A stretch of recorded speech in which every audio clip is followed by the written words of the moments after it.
Am I the bad guy for accusing my SIL of emotional incest and ruining Christmas? I want to share a story that unfolded during what was supposed to be a joyful Christmas gathering.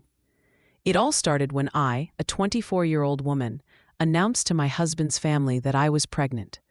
My husband, who is 26, and I have been married for 2 years and have been together for 4. Generally, I have a great relationship with his family, but there's one person who has always been a challenge: my sister-in-law, who is 22. From the very beginning, I was warned about her territorial behavior. She has made it clear that she feels a strong connection to her brother and has often acted in ways that made me uncomfortable. For instance, during our first family vacation, she insisted my husband sleep in the same bed as her. Even after my father-in-law arranged for us to have a separate room, she has accused me of being a gold digger and even suggested that I was grooming her brother, who is only 2 years older than me. At our rehearsal dinner, she sat on his lap, and these incidents seemed to escalate over time. Despite her behavior, my husband and his parents have always stepped in to correct her when she crossed the line. However, she often deflected responsibility for her actions by blaming her mental health struggles. After a particularly dramatic episode at our wedding, where she pretended to faint during our first dance, my husband had a serious conversation with her about boundaries. Since then, she has kept her distance from me, but she still calls and texts my husband daily. This year, we were excited to host the annual Christmas gathering at my in-laws' house, a tradition filled with laughter and joy. I was hopeful that this would be a turning point for my sister-in-law and me, especially since we were announcing our pregnancy. But when we shared the news, her reaction was anything but celebratory. She erupted in tears, stormed out of the room, and slammed her bedroom door, leaving the atmosphere heavy with awkwardness. I decided to follow her, hoping we could finally have an honest conversation. I knocked on her door, and when she yelled for me to leave, I persisted. My husband and mother-in-law joined me, and my husband confronted her about her need for attention. In a moment of confusion, she accused him of being disgusting for being with me.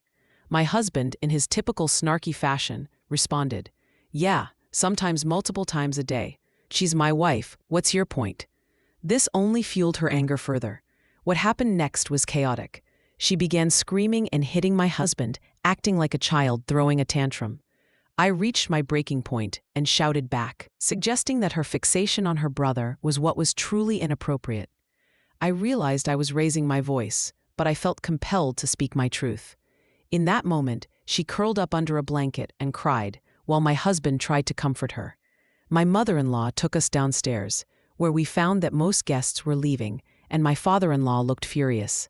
After that, my husband and I left, and I was in tears the entire way home. He reassured me that I hadn't done anything wrong, but I couldn't shake the feeling of guilt. I love my in-laws and don't want to damage our relationship, but I also felt that I had finally stood up to my sister-in-law's behavior. Now, I'm left questioning if I overstepped by implying that her actions were more than just a need for attention. Reflecting on the situation, I realized that while my reaction may have been warranted, it was also emotionally charged. I hope that in the future, we can find a way to navigate this complex family dynamic without further conflict. It's a delicate balance, and I'm still figuring out how to manage it. It all started during what was supposed to be a joyful Christmas gathering. I found myself in a situation that felt like it belonged in a soap opera.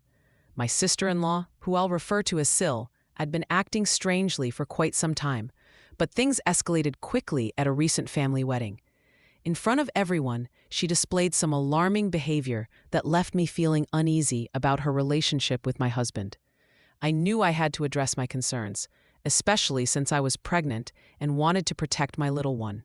I felt it was crucial to discuss my worries with my husband first. I expressed my fears about Sil's emotional state and how it could potentially harm our child. I suggested he talk to his parents about my feelings, emphasizing that while I loved them, I couldn't trust her around our baby.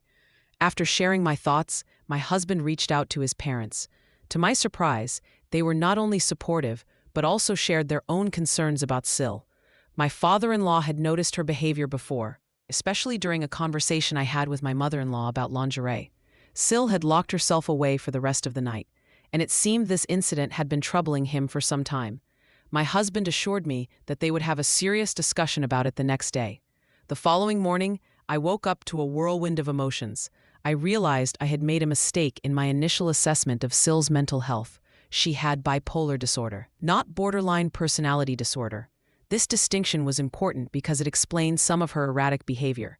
My husband had been tasked with looking after her during a difficult time in her life, which had led to a complicated sibling dynamic.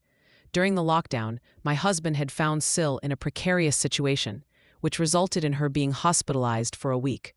This experience had weighed heavily on him, making him feel responsible for her well-being. Afterward, he had gone above and beyond to support her, even sharing a room with her at one point. While they had a close bond, it had become strained over the years, especially as SIL struggled with her mental health. As I prepared for the upcoming family meeting, my mother-in-law called to inform me that she didn't feel comfortable with me attending for my own safety. However, she wanted to keep me in the loop, so she planned to call me during the conversation. My husband's uncle, a psychiatrist, was going to mediate the discussion, which gave me some hope that it would be handled delicately. When my husband arrived at his parents' house, I anxiously awaited updates. I could hear the conversation unfold over the phone. SIL's dramatic sighs and dismissive comments were disheartening. My mother-in-law firmly reminded her that this was a serious matter and that her behavior needed to be addressed. The dialogue was tense, with SIL initially downplaying her actions by apologizing for hitting my husband, but the uncle quickly redirected the conversation to the underlying issues that led to her outburst. As the discussion continued, it became clear that my husband and I were not alone in our concerns. His family was beginning to see the pattern of behavior that had been troubling us. I felt a mix of relief and anxiety, knowing that my worries were being validated, but also fearing how this confrontation would affect our family dynamics moving forward. I couldn't shake the feeling that this was just the beginning of a long road ahead. Navigating family relationships, especially when mental health is involved, is never easy. But I was determined to protect my little one and ensure that our family could find a way to heal together, even if it meant facing uncomfortable truths. As I waited for my husband to return home, I hoped for clarity and resolution, knowing that the path ahead would require patience, understanding, and perhaps a little bit of grace. It was supposed to be a joyful holiday season, filled with laughter and warmth, but instead, it turned into a chaotic family drama that none of us could have anticipated. The tension began to rise when my sister-in-law, who I'll refer to as SIL, started making strange accusations about my relationship with my husband. One evening, during a family gathering, the atmosphere shifted dramatically. My husband, visibly upset, asked SIL if she had ever felt anything more than sibling affection for him. The room fell silent as everyone held their breath, waiting for her response. My mother-in-law, trying to defuse the situation, insisted that we were all there to support SIL, not to make wild claims. But my father-in-law seemed convinced that there was something deeper at play, something that warranted this confrontation. As the conversation escalated, my husband expressed his confusion. He recalled a time when he had moved his bed into the same room as SIL out of concern for her well-being. He had been worried about her, not thinking for a moment that it could be misconstrued. SIL, however, was adamant that she simply didn't like me, and when pressed for reasons, she claimed I had been mean to her. My husband defended me, stating that she had never been alone with me except during wedding preparations, and that her dislike seemed unfounded. The situation took a turn for the worse when SIL, in a fit of tears, brought up a night when my husband had found her in a vulnerable situation. He was confused, recalling that his priority had been her safety, not her state of dress. The family dynamics were unraveling before our eyes, with accusations flying and emotions running high. SIL's sobs echoed in the room as she struggled to articulate her feelings, and my father-in-law's frustration boiled over, demanding answers. As the conversation continued, it became clear that SIL had some unresolved issues. She mentioned feeling exposed and even suggested that my husband had seen her in a way that made her uncomfortable. The tension reached a breaking point when she accused me of giving my husband inappropriate pictures during our wedding festivities, which was a tradition among brides. SIL had refused to participate, but now she seemed to be using it against me. My husband was bewildered by the accusations and the implications that he might have any inappropriate feelings towards his sister. The family was in disarray, with my father-in-law storming out and my mother-in-law on the verge of tears. SIL's silence only added to the tension, as it left everyone wondering what was really going on in her mind. After what felt like an eternity of chaos, I decided to step away from the situation.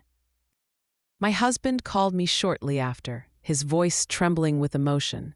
He told me he needed to go back on his medication, and I could hear the pain in his voice. He suggested we might need to move away from this turmoil, and I felt a wave of anxiety wash over me. I didn't want to leave, but I also didn't know how to fix the mess that had unfolded. Days later, I learned that SIL was going to seek inpatient treatment. My husband had reached out to her to establish boundaries, and it was clear that she was struggling with her mental health. She had a breakdown, bringing up a past incident that had embarrassed my husband and caused him distress. It was a painful reminder of how deep-rooted her issues were, and it left me feeling helpless. As I reflected on everything that had happened, I couldn't shake the feeling of guilt. I wondered if my honesty about my past experiences had somehow triggered her jealousy. I never intended to hurt her, but now I was left grappling with the fallout of a family Christmas that had spiraled into a nightmare. How could I mend the rift that had formed, and what would it take to heal the wounds within our family? The answers remained elusive, and I knew that the road ahead would be challenging. It was supposed to be a joyful Christmas gathering, filled with laughter, warmth, and the spirit of family. Instead, it turned into a chaotic whirlwind of emotions that none of us could have anticipated. I had always thought of my sister-in-law as a sweet, albeit somewhat naive, young woman. However, things took a dark turn when she started developing feelings for my husband, her brother. At first, I brushed it off as a phase, something that would pass with time. But as the days went by, it became clear that her feelings were anything but fleeting. The situation escalated when she began to act inappropriately, making comments that made everyone uncomfortable. It was as if she was trying to create a narrative that simply didn't exist.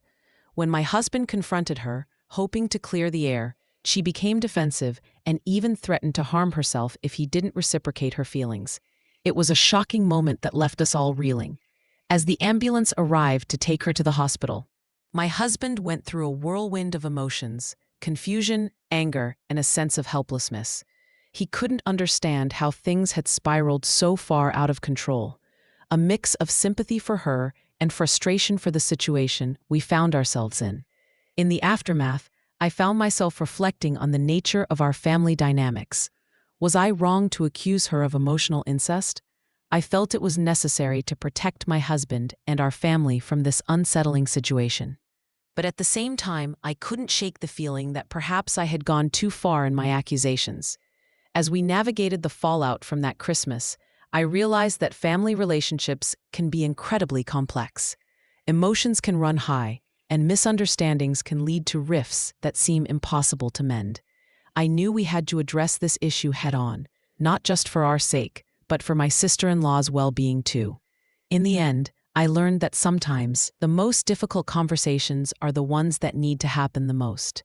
While I still stand by my feelings about the situation, I also recognize the importance of compassion and understanding, even in the face of chaos.